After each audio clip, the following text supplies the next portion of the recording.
आर्यम गुरुजी। गुरुजी, मैं ये जानना चाहती हूँ कि जब हम पैदा होते हैं तो हमारे जो जन्म पत्री बनती है उससे हमें को ये पता चलता है कि ये हमारे भाग्य में है और ये हमारे भाग्य में नहीं है। फिर हम जो हमारे भाग्य में नहीं होता है उसको पाने के लिए पूजा अर्चना मंत्र जप का सहारा लेते हैं। तो क्या ये संभव है कि जो चीज़ हमारे भाग्य में नहीं है वह पूजा अर्चना मंत्र जप के द्वारा हम प्राप्त कर सकते हैं? धन्यवाद गुरुजी। गुरुजी, मैं ये भी जानना चाहती हूँ कि हम दीपक जगाते समय और भगवान को भोग लगाते समय हमें किन मंत्रों का उच्चारण करना चाहिए? खुश रहो प्रिय कविता।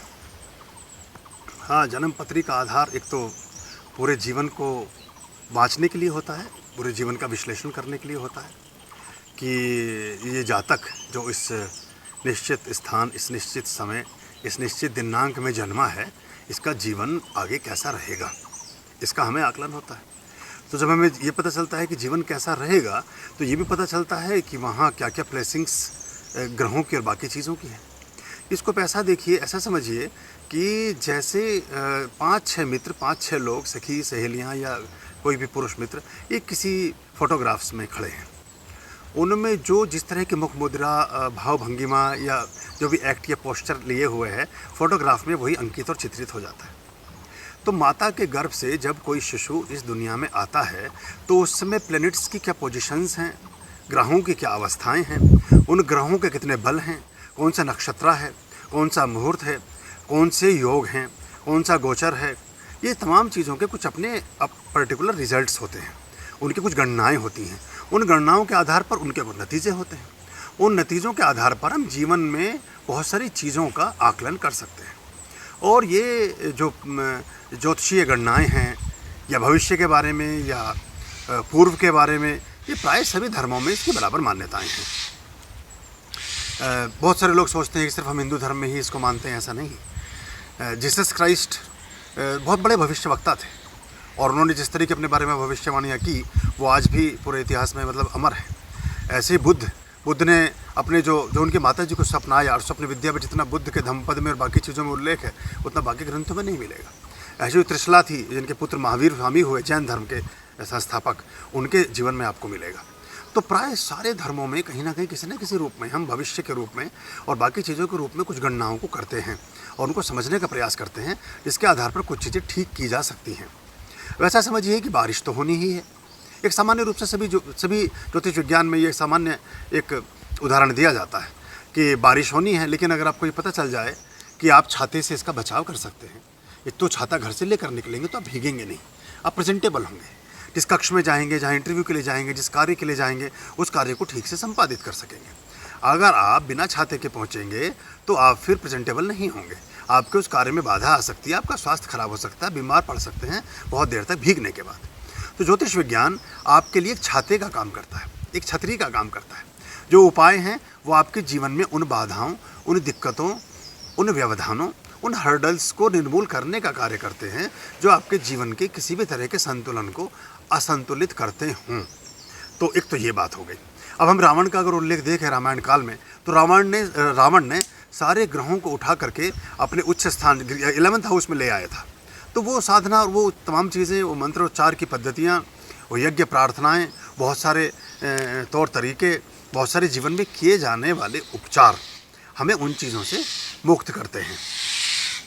तो अब जैसे गेहूँ लगा है खेत में, गेहूं को सीधा निकाल करके तो आप नहीं खा सकते हैं। फिर उस गेहूं को आप आटा बना लीजिए, फिर आटे में थोड़ा पानी मिलाइए, फिर उस पानी मिले हुए आटे को थोड़ा सा उसकी लोई बना लीजिए, फिर उसको बेल करके एक रोटी बनाइए, फिर उसको सेक भी लीजिए, फिर उसको खाइए।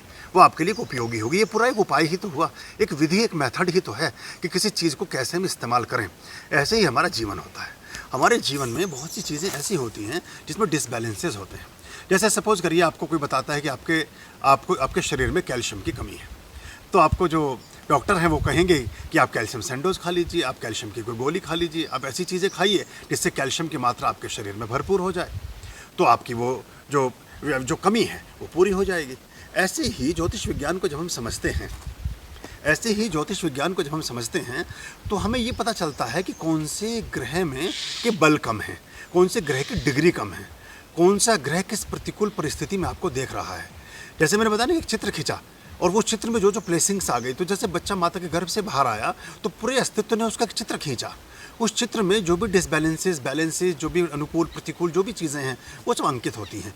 इसी के आधार पर एक ही माता पिता के एक ही परिवेश में, एक ही देश में, एक ही स्थान पर, एक ही घर में, एक ही वातावरण में पैदा होने वाले 4 बच्चों के जीवन, आचार, विचार, व्यवहार, शिक्षा, दीक्षा, संकल्प, भाग्य, सौभाग्य, दुर्भाग्य, उम्र, आयु, कद, काठी, रूप, रंग, वाणी, तेज, ओज, बुद्धि, मेधा, चातुर्य, सारी चीज़ें पृथक होती हैं। तो यहाँ चूँकि वो time of birth, place of birth और डेट ऑफ बर्थ ये प्राय मैच नहीं खाता। ये कभी कभी कहाँ मैच खाता है, जुड़वा बच्चों में। तो जुड़वा बच्चों में फिर बहुत सारी समानताएं भी साथ साथ में देखने को प्राप्त होती हैं। तो इस आधार पर ये चीज़ें काम करती हैं और हम बहुत सारी साधनाओं के बल पर, बहुत सारे पूजा प्रार्थनाओं के बल पर और बहुत सारे मंत्रोच्चार को उपचार के रूप में लेने के बल पर बहुत सी चीज़ों को, खराब चीज़ों को भी अच्छी कर सकते हैं।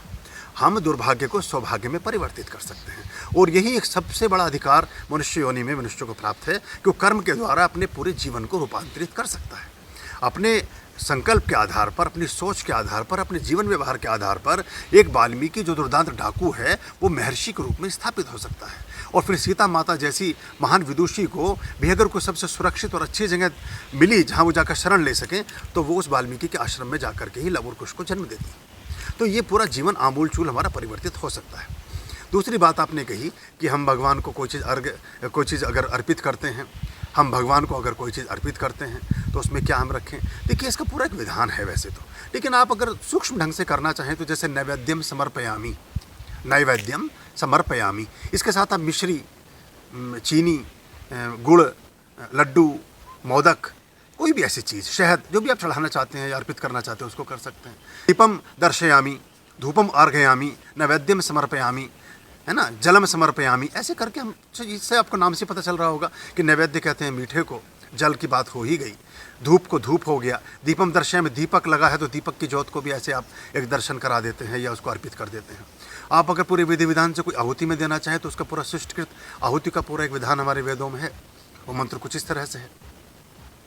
ओम यदस्य कर्मण्योतारीरिहि चं यद्वानयुः नमीहाकारम् अग्निहिष्टे सृष्टिक्रदीद्याः ते सर्वं सुविष्टं सुहोतुं करोतु मे अग्न सृष्टकृते सुहुतेः हुतेः सर्वं प्रायश्चिता हुतीनामां कामानां समृद्ध्ययित्रै सर्वान् कामान् समर्धये स्वाहा। आप इस मंत्र को बजा करके, चला करके, याद करके इस मंत्र से आहुति भी दे सकते हैं। और पूर्ण रूपेण ये पूरा विधि सम्मत मंत्र है, एक वैज्ञानिक ढंग से काम करता है, ये आप कर सकते हैं। तो ऐसी चीज़ों को आप अपने जीवन में अपना सकते हैं। आप नहीं कोई मंत्र बोल सकते तो आप परमात्मा को हाथ जोड़कर प्रार्थना करके भी अपने भाव के साथ चीज़ों को अर्पित कर सकते हैं। आपके जीवन में परमात्मिक चीज़ों का समावेश हो जाए, आप इस तरह के कृत्यों और संकल्पों से संबद्ध हों, आपका जीवन सुखमय हो, आरोग्य में हो, निरोगी हो, भयमुक्त हो, परमात्मा युक्त हो। ओम स्वस्ति अस्तु। आर्यं शरणं शुभमस्तु, संभव करणं अरमस्तु।